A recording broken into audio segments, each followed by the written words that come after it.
আগে উপরে এটা পরিষ্কার করে নেব আমরা, এগুলা উঠাই দিই। হ্যাঁ, আরেকটা ভিডিও করো। এটা আরেকটা ওই ভিডিও ক্লোজ করে দিচ্ছে। দিয়ে ময়লাগুলো আগে পরিষ্কার করে নিলাম। হ্যাঁ, হাতটা আমার একটু বসো। না লাগবে না। এইভাবে একটা দিলাম। এইভাবে একটা দিলাম, দিয়ে এটা আকৃতির করে নিলাম। হ্যাঁ, এই সাইড থেকে পাতলা করে, মানে এরকম পাতলা করে মাটি উঠাই নেব। নিয়ে এখান থেকে মানে আরো মাটি উঠবে, কিন্তু মাটি শুকানো বেশি কারণে মাটিটা ভেঙে গেছে। হ্যাঁ, এই 9 জায়গা থেকে জমি 9 জায়গা থেকে মাটিটা নিব। নিয়ে এই মাটিটা যদি ভিজা থাকে তাহলে কি করব, এই মাটিটা ছায়াযুক্ত না, রোদে না, ছায়াযুক্ত মাটি মানে সমান জায়গায় রেখে মাটিটা একটু শুকিয়ে নেব।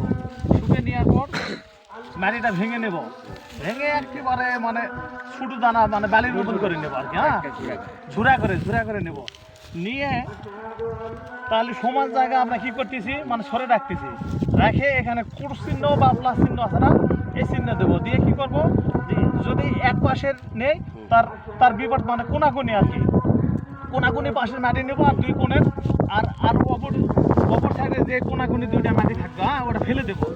দিয়ে এবার কয়েকবার করে আমরা এটা করে নেব। নিয়ে যতক্ষণ আমাদের 1/2 কেজি পরিমাণ মাটি হয়নি, যতক্ষণ থেকে 1/2 কেজি পরিমাণের মতো মানে 500 গ্রাম পরিমাণের মতো মাটি হয়নি, ততক্ষণ পর্যন্ত আমরা এই কৌশলটা অবলম্বন করে মাটিটা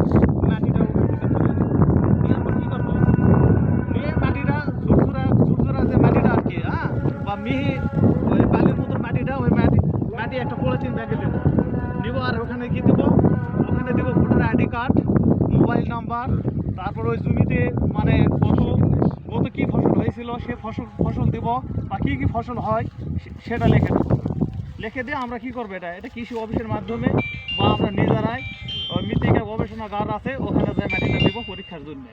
হ্যাঁ, আর এই মাটিটা পরীক্ষার জন্য 63 টাকা দিতে হয়, গবেষণাগারে 63 টাকা দিতে হয়। মানে যারা এই মাটিটা পরীক্ষা করবে তারা এই টাকাটা দিয়ে, হ্যাঁ, তারপর কয়েকদিন পর ওখান থেকে মানে রিপোর্ট সার্টিফিকেট আকারে দেয় যে এই জমিতে মানে কতটুকু মানে জৈব সার আছে, তারপরে হলো পটাশের পরিমাণ কেমন, বা টিএসপির পরিমাণ কেমন, ইউরিয়ার পরিমাণ কেমন, তারপরে অমূল্য না ক্ষারীয়, মানে সম্পূর্ণ ডিটেলস তথ্য ওখানে দেওয়া থাকে। এই পর্যন্তই। তাহলে আপনারা তো মোটামুটি তো দেখলেন, এই নিয়মে তো মাটি সংগ্রহ করতে পারবেন, তাই না? হ্যাঁ, ঠিক আছে। ঠিক আছে, ধন্যবাদ সবাইকে।